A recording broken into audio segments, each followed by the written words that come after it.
అందరికీ నమస్తే. నేను మీ జర్నలిస్ట్ ప్రవీణ్. నేటి ప్రధాన వార్తలు చూసుకుందాం.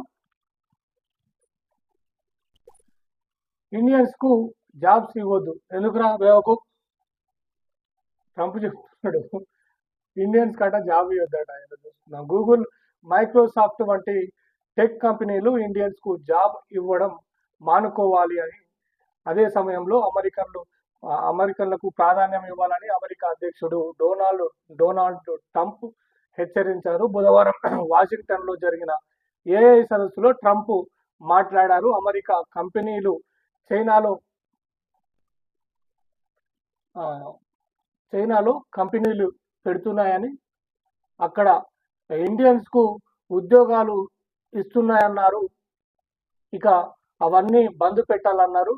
టెక్ కంపెనీలు గ్లోబలిస్టు మానవత్వాన్ని వీడి దేశభక్తిని ప్రదర్శించాలన్నారు. టెక్ కంపెనీలు అమెరికన్లను నిర్లక్ష్యం చేస్తే ఊరుకునేది లేదని హెచ్చరించారు. అమెరికాను మొదటి స్థానంలో ఉంచడం అదే మేము కోరేది అని ఐటీ కంపెనీలకు ట్రంప్ స్పష్టం చేశారు. మరి ఈడ కూడా తీసేయండి మీ కంపెనీలు, అమెరికన్ కంపెనీలు, ఈ మైక్రోసాఫ్ట్ అవన్నీ తీసి దొబ్బేయండి, మరి మీ దగ్గరికి దొబ్బేయండి. దీనికి పిచ్చి పట్టింది, ట్రంప్కు పిచ్చి పట్టింది. ఇండియాను ఎట్టి పరిస్థితుల్లో ఇండియాను వాళ్ళ కన్సర్న్లో పెట్టుకోవాలని వాని ఆలోచన.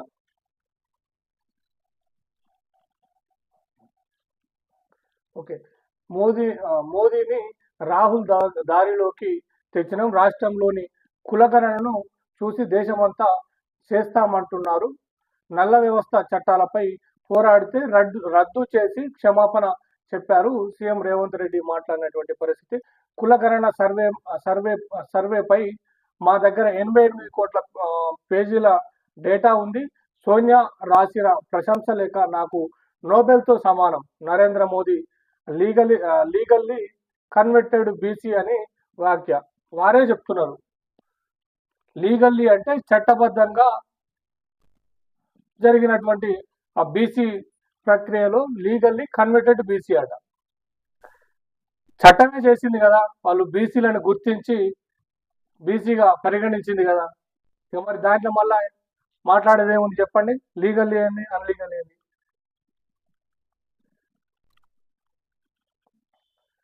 ఓకే, బీసీ కోటా కోసం పార్లమెంట్లో కొట్లాడతాం.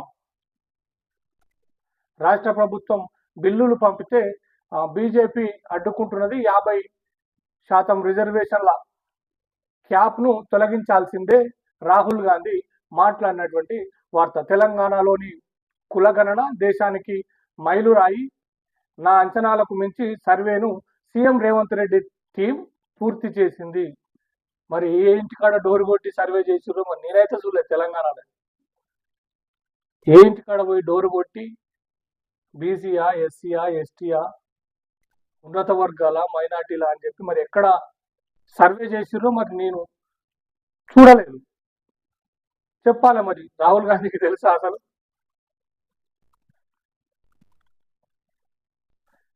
ఇరవై 21వ దశాబ్దపు పవర్ఫుల్ డేటా తెలంగాణ సొంతం. ఈ డేటాతో అన్ని వర్గాలకు న్యాయం అంటూ మాట్లాడినటువంటి పరిస్థితి. బీసీ, ఎస్టీ, ఎస్సీ పిల్లలకు ఇంగ్లీషును దూరం చేసే కుట్ర.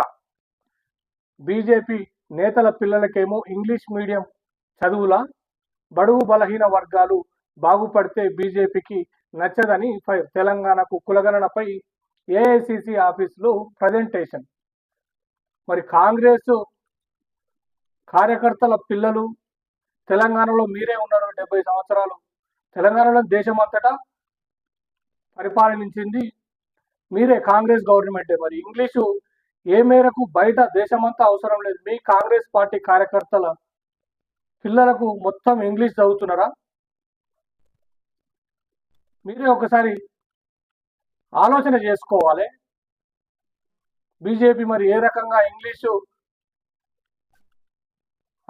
ప్రజలకు వద్దని మోసం చేస్తుందో మీరే పరిగణలోకి తీసుకొని మాట్లాడాల్సినటువంటి అవసరం ఉన్నది. 5 ఏళ్లలోపు పిల్లల్లో ఎదుగుదల లోపం దేశంలో తెలంగాణ 2వ స్థానంలో ఉన్నట్టు కేంద్రం రిపోర్టు. అంగన్వాడీల్లో స్పెషల్ డ్రైవ్కు రాష్ట్ర సర్కారు నిర్ణయం. తక్కువ ఎత్తు, తక్కువ బరువు, రక్తహీనతతో బాధపడుతున్న పిల్లలను గుర్తించాలని అధికారులకు ఆదేశం. 2వ దశలో 14 ఏళ్లలోపు పిల్లల గుర్తింపు. బాధిత చిన్నారులకు అవసరమైన సప్లిమెంట్స్ ఫ్రీగా అందించాలంటున్న ప్రభుత్వం. పిల్లలకు కండ్లు, ఈఎన్టీ పరీక్షలతో పాటు ఉచితంగా ట్రీట్మెంట్ ఇవ్వాలని కేంద్ర ప్రభుత్వం నిర్ణయించినటువంటి వార్త ఇక్కడ మనం చూసుకుంటాం. ఓకే,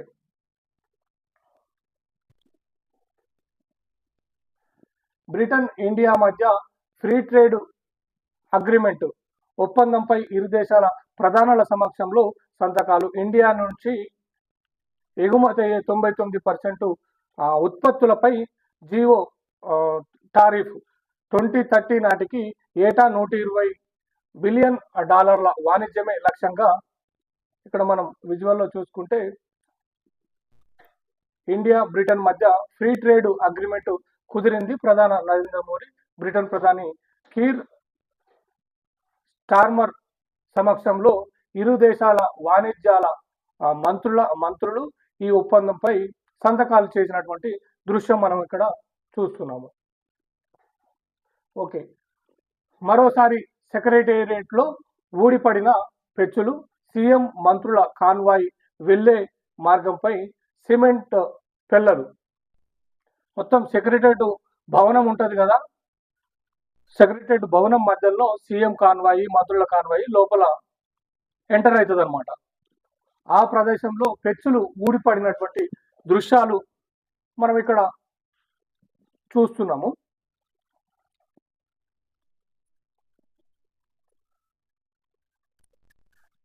సాగర్ నుంచి ఏపీ నీటి తరలింపు.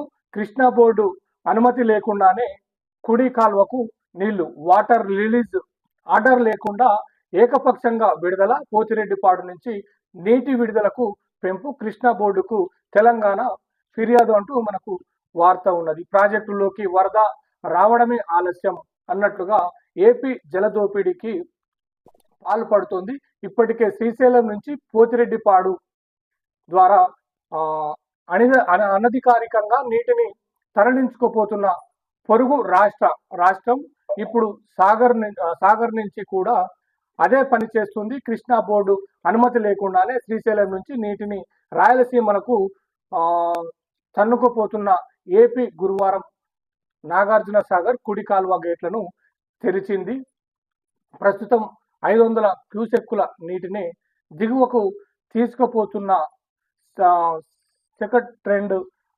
ఒకటి రెండు రోజుల్లో 5,000 క్యూసెక్లకు పెంచేలా ఏర్పాటు చేసుకుంటుంది అని వార్త. మళ్ళా ఈ వాటర్ వ్యవహారం అనేది మళ్ళీ ముందు పెట్టుకున్నారు.